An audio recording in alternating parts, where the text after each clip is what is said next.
The Viking sieges, while initially a source of trauma and destruction, ultimately contributed to the rise of Paris as a major political and economic center. The city's strengthened defenses, its growing population, and its association with the monarchy all contributed to its increasing importance in the Frankish kingdoms. The Viking incursions were a catalyst for the development of a more centralized and effective monarchy in Francia. The inability of the Carolingians to provide adequate defense against the Vikings led to a shift in power towards regional leaders like Odo of Paris, who were able to demonstrate their military capabilities and political acumen. The siege was finally lifted in the fall of 886, not by military victory, but by a hefty ransom paid to the Vikings by the Frankish king Charles the Fat.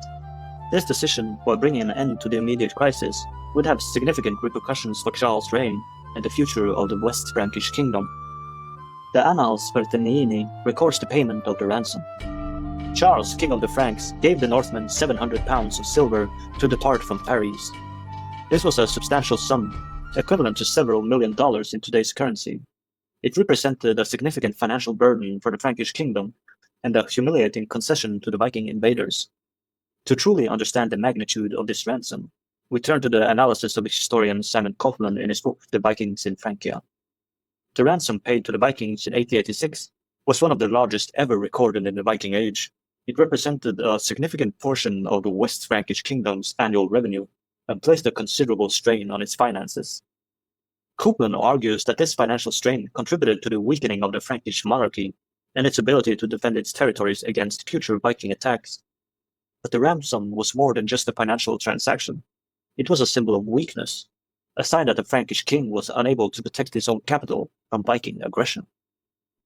This perception of weakness would have serious consequences for Charles' authority and his ability to maintain control over his kingdom. The Chronicon Saint-Maxentin provides a contemporary perspective of the ransom payment. The king, fearing for the safety of the city and its inhabitants, decided to pay the Northmen a large sum of money to leave. This decision was met with dismay by many, who saw it as a shameful act of submission. This chronicle highlights the sense of shame and humiliation felt by many Franks at the king's decision to pay the ransom.